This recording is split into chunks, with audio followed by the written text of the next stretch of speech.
Kita langsung mulai. Seperti biasa, nantinya kalau ada pertanyaan atau tanggapan, silakan bisa langsung disampaikan saja dekat mikrofonnya atau langsung melalui chat. Oke, bismillahirrahmanirrahim. Assalamualaikum warahmatullahi wabarakatuh. Waalaikumsalam warahmatullahi wabarakatuh. Pada kesempatan kali ini, saya akan melanjutkan penjelasan terkait dengan pertemuan kelima mengenai nutrisi dan metabolisme mikroorganisme. Jadi di beberapa pertemuan terakhir, kita mulai dari beberapa karakteristik dari mikroorganisme, di mana keberagaman dari mikroorganisme itu sampai ke titik di wilayah atau lokasi-lokasi yang ekstrim. Apakah itu di suhu yang tinggi, apakah itu di tingkat garam atau salinitas yang tinggi, atau di wilayah-wilayah dengan tingkat pencemaran yang tinggi. Nah, itu pada dasarnya akan berkaitan dengan kemampuan dan kebutuhan dari si mikroorganisme. Jadi dalam hal ini, mikroorganisme membutuhkan nutrisi untuk hidup. Itulah kenapa beberapa mikroorganisme dia bisa hidup di kondisi yang salin yang tinggi, karena dia memang membutuhkan kondisi salin tadi, apakah sebagai nutrisinya ataukah sebagai persyaratan fisiologis dalam metabolismenya mereka, menyebabkan adanya keberagaman dari mikroorganisme tersebut.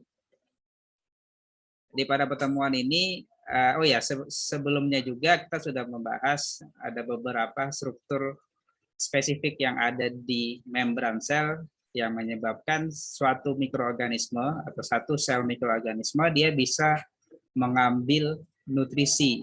Di dalam hal ini senyawa-senyawa kimia atau molekul-molekul protein sederhana yang bisa diuptake. Jadi seperti halnya kita yang mengambil nutrisi langsung melalui mulut misalnya, maka mikroorganisme pun memiliki satu mekanisme sendiri untuk memasukkan sel-sel atau nutrisi tadi. Nah, pada kesempatan ini kita akan membahas secara spesifik mengenai apa saja kebutuhan nutrisi oleh mikroorganisme, dan nanti berkaitan juga terakhir dengan metabolisme mikroorganisme. Jadi nutrisi di sini akan berkaitan dengan kultur mikroorganisme dalam aplikasi dari mikroorganisme menumbuhkannya pada suatu media kultur. Itulah kenapa kita perlu memahami bagaimana kebutuhan nutrisi dari mikroorganisme sendiri. Kemudian setelah itu baru kita membahas sedikit mengenai metabolisme mikroorganisme. Meskipun sebenarnya pembahasan ini sebenarnya bisa secara apa saja keragaman metabolisme. Jadi semua makhluk hidup, mikroorganisme juga dia memanfaatkan pada dasarnya monomer tadi dimanfaatkan. Nah, nantinya mikroorganisme untuk dia bisanya kita definisikan sebagai nutrien. Makhluk hidup lainnya, tumbuhan, manusia, kelompok nutrien yang dibutuhkan dalam jumlah yang banyak atau makronutrien, dan yang dibutuhkan dalam jumlah yang sedikit atau mikronutrien. Jadi beberapa contoh makronutrien, kemudian yang mikronutrien, boron, mangan, sampai dengan zinc. Meskipun nanti adanya. Nah, kemudian di sini gambar seperti halnya sistem periodik. Di sini menunjukkan komposisi dari elemen dan makromolekul dari sel. Ini menunjukkan pengelompokannya. Jadi yang warna kuning ini sebagai senyawa-senyawa yang esensial untuk keseluruhan mikroorganisme. Jadi hidrogen, karbon, nitrogen, fosfor, oksigen ini menjadi beberapa senyawa yang esensial. Kemudian warna-warna lainnya ada yang memang dia bersifat esensial sebagai salah satu anion. Ini salah satu senyawa yang berfungsi untuk jadi kation anion dia berikatan dengan senyawa-senyawa yang lain mikroorganisme. Kemudian dari sekian senyawa tadi juga ada yang dimetabolismekan oleh mikroorganisme, ada yang memang dia tidak dimetabolismekan oleh mikroorganisme. Dari masing-masing elemen tadi, senyawa kimia tadi, maka kita percent of cell dry weight. Jadi elemen-elemen esensial berdasarkan persentase berat kering dari satu sel dominannya hingga mencapai 50% dari total berat kering dari mikroorganisme itu, dengan oksigen sampai dengan yang terkecil adalah selenium. Sedangkan kalau kita melihat dari komposisi makromolekul, jadi sebelumnya juga saya bahas kalau di satu makromolekul, apakah itu dalam bentuk DNA, RNA sebagai salah satu material genetisnya mereka, bisa juga dalam bentuk protein, dalam bentuk sakarida. Itu pun kalau kita menghitung persentasenya, yang paling dominannya adalah dalam bentuk protein. Jadi dalam hal ini adalah pembentukan membran. Di sebelumnya sudah dibahas juga, dari suatu membran sel mikroorganisme itu terdiri dari hidrofobik, yang dia bisa mengatur dan mengontrol keluar dan masuknya air ke dalam sel. Kemudian terkait dengan nutrisi mikroorganisme, kita juga mengenal ada dibutuhkan dalam jumlah yang kecil dan dia tidak seperti vitamin sampai dengan purin-purin. Kemudian faktor-faktor oleh apakah itu organisme atau bakteri sebagai dari lingkungan secara langsung. Ini yang dibutuhkan ini terkait dengan. Nah, dari beberapa faktor pertumbuhan tadi, beberapa senyawa asing akan memiliki fungsinya yang berbeda. Yang sudah kalian cari ada beberapa meningkatkan persentase pertumbuhan buah. Jadi beberapa fungsi, kemudian material DNA atau juga dalam ini prekursor dari NAD, NADP, ini difungsikan dalam proses pemanfaatan energi biasanya dia. Kemudian beberapa fungsi-fungsi lainnya yang bisa kalian baca di sini. Sampai sini dulu ada yang ingin ditanyakan terkait dengan nutrisi tadi? Atau kita bisa lanjut? Pak, cukup jelas?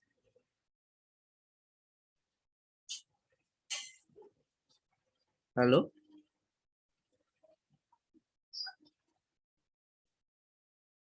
Halo, halo. Ya, Pak. Iya, Pak. Sudah cukup jelas?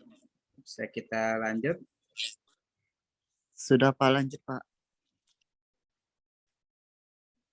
Oke, untuk media sendiri adalah satu larutan nutrien yang digunakan untuk menumbuhkan mikroorganisme di laboratorium, di mana akan ada beberapa pengelompokan jenis media. Ini beberapa contohnya, mengelompokkan menjadi media terstruktur dan media kompleks.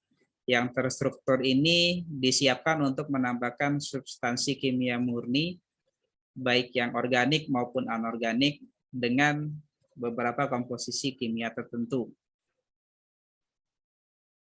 Kemudian, satu hal yang utama yang ada di setiap media adalah adanya sumber karbon, yang memang ini sebagai bahan seluler baru yang nanti dimanfaatkan untuk pertumbuhan mikroorganisme. Biasanya memang dalam bentuk bubuk media-media tadi. Kemudian untuk media yang kompleks, biasanya di sini yang menambahkan bahan-bahan dari tanaman ataupun hewan.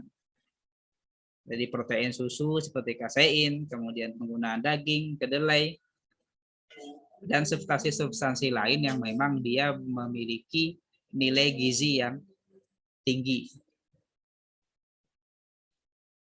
Kemudian pada mikrobiologi klinik ada pembagian kelompok media juga, yang nanti sifatnya ada media selektif dan ada media diferensial. Yang selektif di sini mengandung senyawa yang selektif. Kenapa dia selektif? Karena nanti fungsinya untuk menghambat sebagian mikroorganisme dan sebagian lagi dia tumbuh. Jadi di klinis ini akan sangat penting untuk bisa mengidentifikasi misalnya ada suatu bakteri patogen misalnya.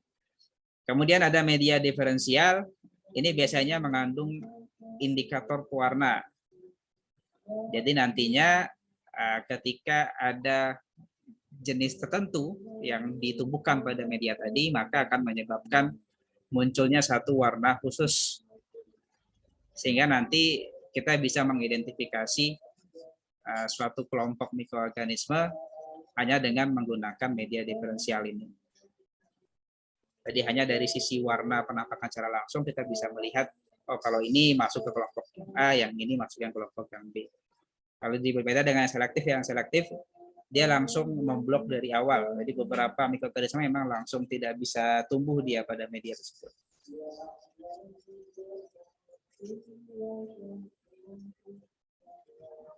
Kemudian setelah membahas media, maka apa sebenarnya yang dimaksud dengan kultur?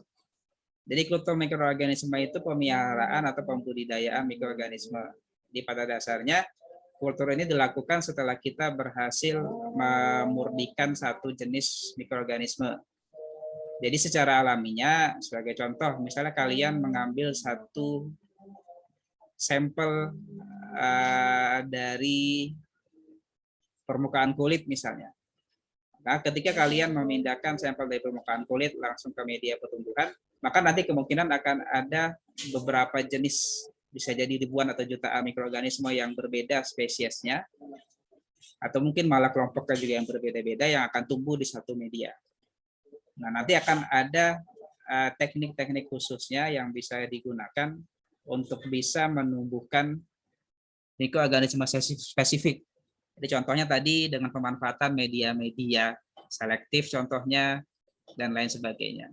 Nanti ada beberapa caranya sebenarnya. Sampai akhirnya diperoleh satu jenis pertumbuhan mikroorganisme secara baik nantinya. Nanti akan ada beberapa contohnya mana yang menunjukkan di satu media itu hanya ada satu mikroorganisme, mana yang terdiri dari beberapa jenis. Jadi pada penumbuhan mikroorganisme di kultur mikroorganisme, karena memang diharapkan hanya tumbuh satu jenis mikroorganisme, maka dibutuhkan beberapa teknis aseptif, sehingga nanti yang diinokulasikan dan nanti diinkubasikan memang sesuai dengan apa yang diinginkan. Dan memang diharapkan memang bisa tumbuh dengan baik dia di dalam media kultur tadi. Sehingga nanti harapannya memang dalam kultur murni tidak akan ditemukan adanya kontaminan atau organisme lain yang tidak diinginkan. Kemudian terkait dengan media pertumbuhannya sendiri, ada 3 jenis atau 3 bentuk media yang biasa digunakan. Umumnya menggunakan media yang padat, jadi dalam bentuk agar dia ada yang setengah padat, ada yang cair.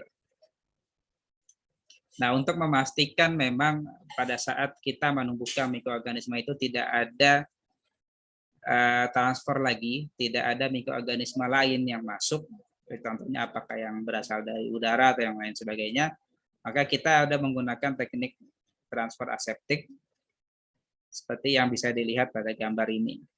Karena di awal biasanya kita menggunakan loop untuk memindahkan inokulan apakah dari suatu tube yang berisi inokulan kita yang sudah kita miliki, atau memang kita mengambil sampel apakah dari tanah, apakah dari udara, dari suatu substrat media permukaan, dan lain sebagainya.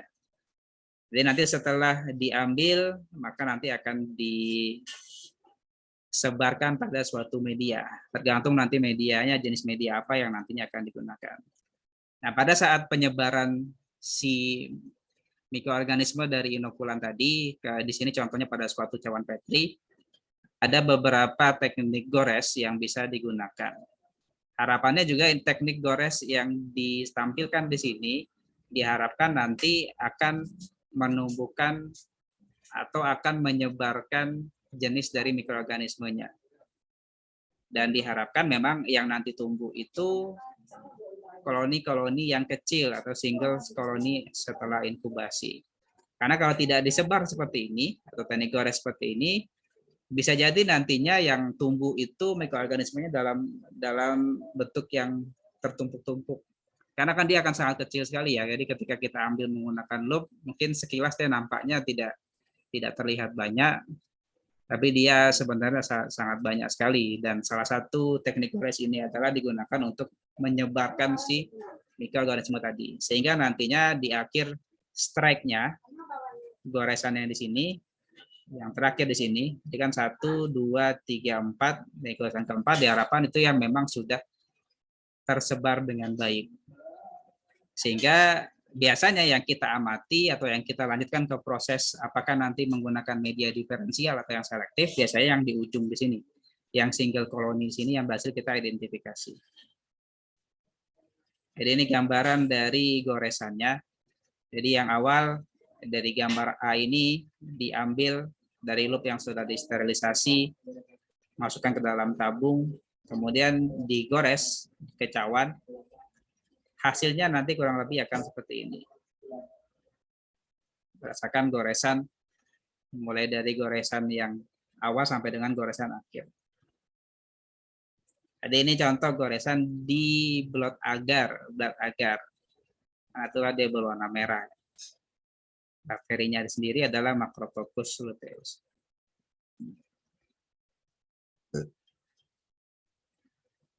Kemudian ada teknik lain. Yang pertama adalah teknik cawan tuang. Jadi seperti yang tadi saya bilang, dalam satu sampel itu bisa jadi ada jutaan, miliaran mungkin mikroorganisme.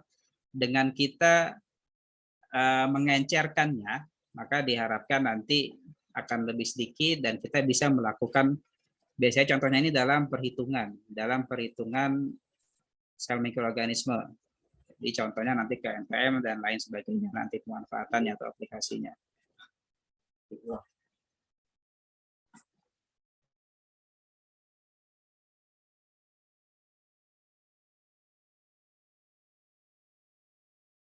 Siang jalan.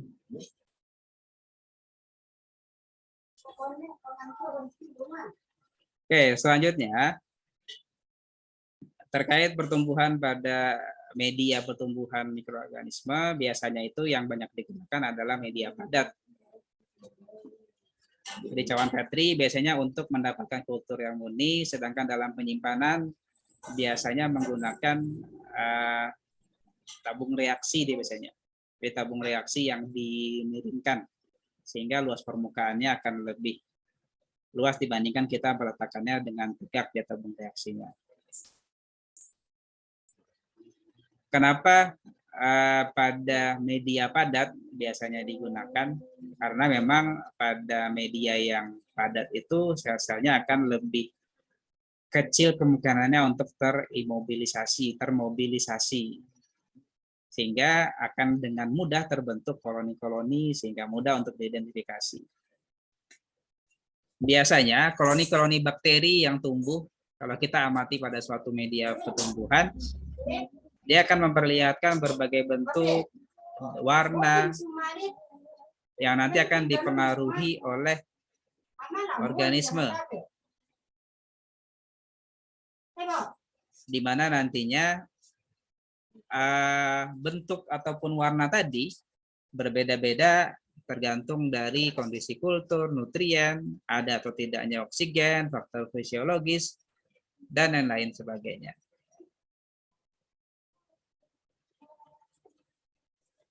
Nah, perbedaannya, salah satu hal yang membedakan antara media yang padat dan cair adalah adanya penambahan agar di media yang padat sebelum dilakukan sterilisasi dari medianya. Nah, ini contoh dari morfologi koloni bakteri. Jadi baik bentuk, kemudian elevasi itu maksudnya tingkat ketebalan ya kalau kita amati secara vertikal nantinya. Kemudian margin untuk secara horizontalnya. Jadi kalau sekilas saja sebenarnya ada beragam nantinya, dan penampakan secara langsung di cawan Petri berdasarkan morfologi koloninya ini bisa menjadi salah satu cara untuk mengkarakterisasi atau mengelompokkan mikroorganisme. Setidaknya di sini kita bisa melihat ada beberapa koloni bakteri yang berbeda yang tumbuh pada suatu cawan Petri.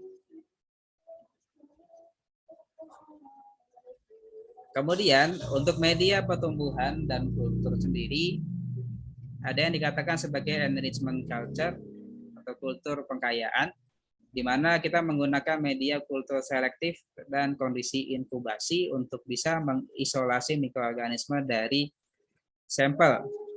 Biasanya pemanfaatannya itu untuk laboratorium klinis. Biasanya menggunakan media-media pertumbuhan yang spesial atau yang khusus.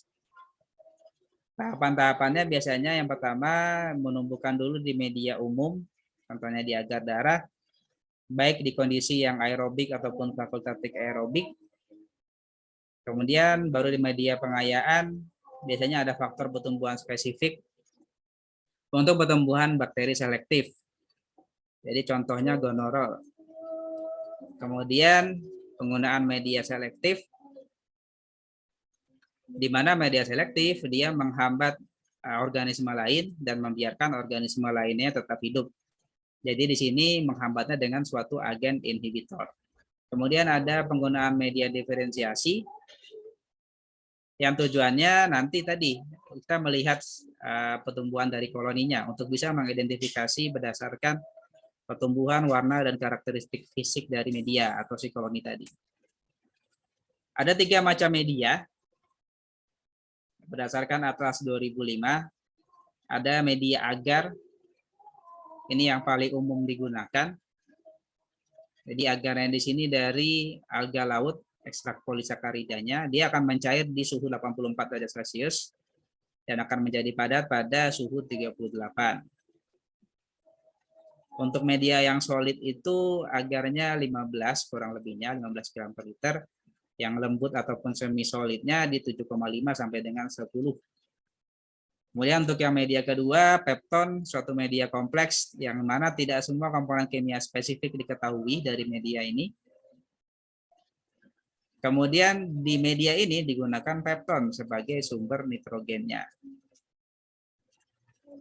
Kemudian protein yang dihidrolasi dari digesti enzimatik ataupun asidik dari kasein sebagai substratnya.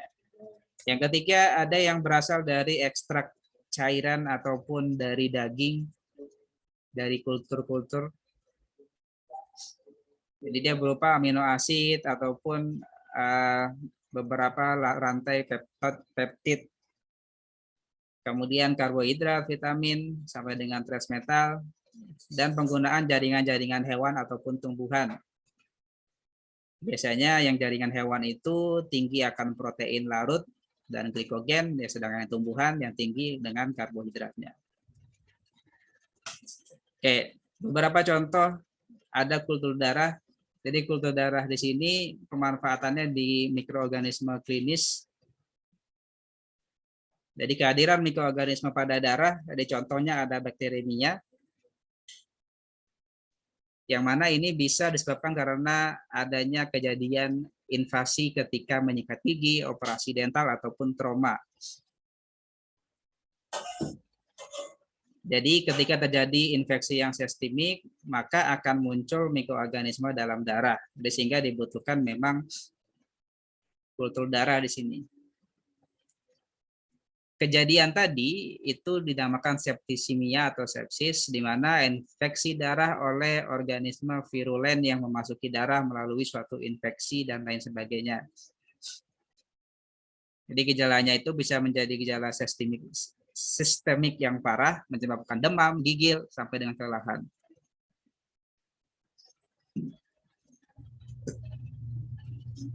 Dan agen pertumbuhan yang biasa digunakan adalah kultur darah.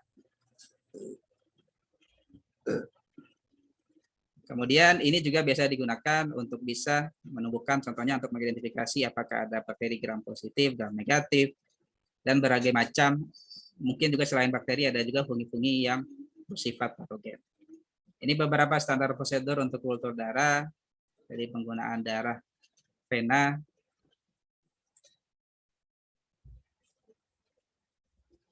Ini mungkin tidak perlu kita bahas terlalu detail sebenarnya. Kemudian setelah tadi darah, kemudian ada lagi sampel fekal. Sampel fekal di sini biasanya untuk isolasi patogen yang berasal dari intestin, dari sifatnya koleksi atau preservasi. Untuk penyimpanan, untuk yang asam itu biasanya Shigella dan Salmonella. Kemudian untuk inokulasi ke beragam media selektif, dan sebenarnya untuk isolasi individu bakteri untuk mengidentifikasi beberapa bakteri patogen. Contohnya adalah E. coli dan Campylobacter. Dari mana dia berasal? Biasanya kedua mikroorganisme di sini berasal dari air ataupun dari makanan yang dia terkontaminasi. Kemudian untuk kultur mikroorganisme anaerob, biasanya untuk infeksi yang memang berada di wilayah yang tidak ada atau sangat sedikit oksigen di dalamnya. Biasanya secara spesifik ada unsur organik yang melimpah, ada agen reduksi untuk menghilangkan oksigen, dan kondisinya memang harus anoksid sehingga butuh indikator redox. Karena biasanya oksigen bersifat toksik bagi organisme ini. Biasanya flora-flora mikroorganisme itu tumbuh di bagian rongga mulut ataupun saluran usus yang cedera atau mengalami trauma dia. Jadi karena ada beberapa penyebab penyakit ataupun racun berasal dari tanah dan sebagainya. Ini contoh siljarnya untuk menumbuhkan mikroorganisme. Kemudian terakhir terkait dengan keragaman metabolisme, ini sebagai pengantar sedikit saja. Jadi di awal sel mikroorganisme mengkoordinasikan berbagai reaksi kimia untuk mengatur molekul yang membentuk struktur secara spesifik. Secara umumnya nanti reaksi metabolisme itu ada dua. Jadi ada reaksi yang melepaskan energi atau reaksi katabolisme dan reaksi yang membutuhkan energi atau reaksi anabolisme. Ini akan berkaitan dengan bagaimana cara mikroorganisme memperoleh energi. Ada yang kemoorganotrof, kemolitrotrof, dan fitotrofi. Bedanya masing-masing, untuk yang kemolitotrof, dia memanfaatkan substansi anorganik sebagai sumber energinya. Di mana nanti proses pemanfaatan tadi, bagaimana cara dia bisa mendapatkan energi dari substansi anorganik, akan dipengaruhi oleh donor elektron, oksidasi hidrogen, sampai dengan nitrifikasi dan animox. Kemudian yang berikutnya ada fototrofi, dia menggunakan cahaya sebagai sumber energinya. Bentuk-bentuknya juga sangat beragam, ada yang fotosintesis sama seperti halnya pada tumbuhan. Fotosintesis pun ada yang anoksigenik dan ada yang oksigenik, tergantung ketersediaan oksigen. Ada juga proses penambatan karbon dioksida secara autotrof. Jadi mungkin yang mengenal di fisiologi tumbuhan juga ada siklus Calvin. Ada juga di mikroorganisme ada siklus asam sitrat terbalik dan hidrosiproprionat.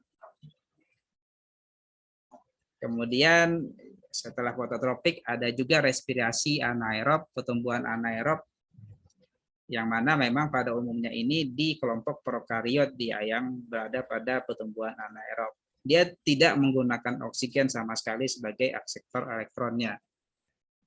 Jadi secara normalnya yang hidup di kondisi normal, dia akseptor elektronnya itu menggunakan oksigen. Jadi berbeda dengan yang anaerob, dia tidak menggunakan oksigen, tapi ada akseptor elektron non-oksigen lainnya. Satu hal yang berbeda antara respirasi anaerob dan aerob adalah di anaerob ini energinya itu lebih rendah dibandingkan dengan oksigen. Jadi untuk beberapa sistem transport yang berbeda itu ada yang menggunakan sitrokrom, puinol, protein FBS, dan protein konvensional lainnya. Kemudian beberapa contoh senyawa organik yang direduksi oleh mikroorganisme untuk sumbernya. Apakah itu nitrogen, sulfur, dan karbon seluler yang biasanya dimanfaatkan. Nantinya beragam metabolismenya mulai dari reduksi nitrat dan nitrifikasi sampai dengan untuk ion feri mangan klorat.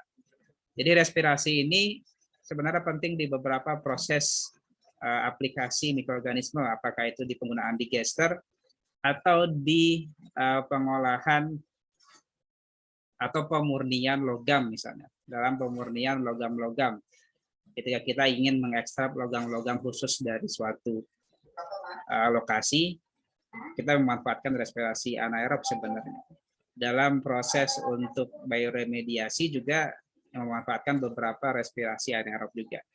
Karena biasanya justru yang unik seperti ini, degradasi mikroplastik dan sebagainya, itu justru sebagian itu di mikroorganisme anaerob dia. Karena ada metabolisme khusus.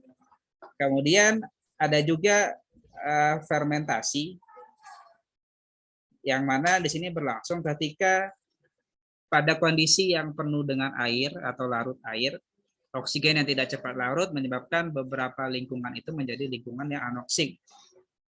Sehingga pada kondisi itu, dekomposisi bahan organik itu akan terjadi secara anaerob. Dan kemudian ketika tidak ada akseptor elektron seperti sulfat sampai dengan ferris, maka dia akan mengkatabolismenya si karbonnya dengan cara fermentasi. Jadi pada fermentasi substrat yang difermentasi akan mengalami oksidasi dan reduksi secara bersamaan yang nantinya menghasilkan biomasa sel dan produk fermentasi dalam bentuk asam ataupun alkohol, gas-gas, dan lain sebagainya. Ini yang nantinya dalam proses digester sebenarnya tadi. Ini beberapa ragam fermentasi yang menghasilkan produk yang berbeda-beda, ada yang alkohol sampai dengan asam homoasetat. Kemudian ada juga yang mengelompokkan ragam fermentasi berdasarkan substratnya. Ada yang asam amino, purin, dan senyawa-senyawa aromatik. Kemudian yang berikutnya ada sintrofi. Sintrofi ini kondisi dari dua organisme berbeda yang mendegradasi substansi dan mengkonversi energi dan masing-masing tidak dapat mendegradasi secara terpisah.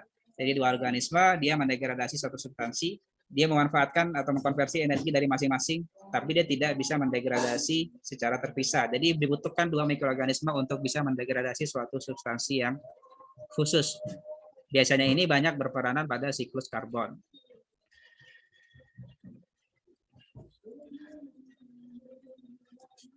Itu mungkin ya. Jadi terakhir di sini sintrofi. Pada sintrofi itu terjadi transfer hidrogen antar spesies yang nantinya ada yang memproduksi hidrogennya, yang lainnya mengkonsumsinya. Begitu pula yang sebaliknya. Mungkin itu saja ya terkait dengan penjelasan materinya. Kalau ada nanti pertanyaan atau tanggapan bisa disampaikan sekarang atau mungkin setelah ini saja. Ada kira-kira?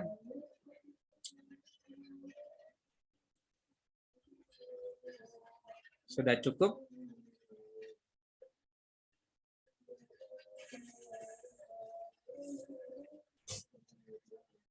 Oke, kalau tidak ada, mungkin saya sudahi. Setelah ini kita akan diskusikan terlebih dahulu melalui grup WhatsApp, apakah nanti akan ada presentasi atau tidak. Dari saya, mohon maaf dulu untuk segala salah dan kurang. Kita tutup dengan hamdalah, alhamdulillahirrahmanirrahim. Jangan lupa yang belum mengerjakan tugas mandiri 5-nya untuk bisa segera dikerjakan. Jadi setidaknya hari ini bisa diselesaikan. Saya tutup. Assalamualaikum warahmatullahi wabarakatuh. Waalaikumsalam warahmatullahi wabarakatuh.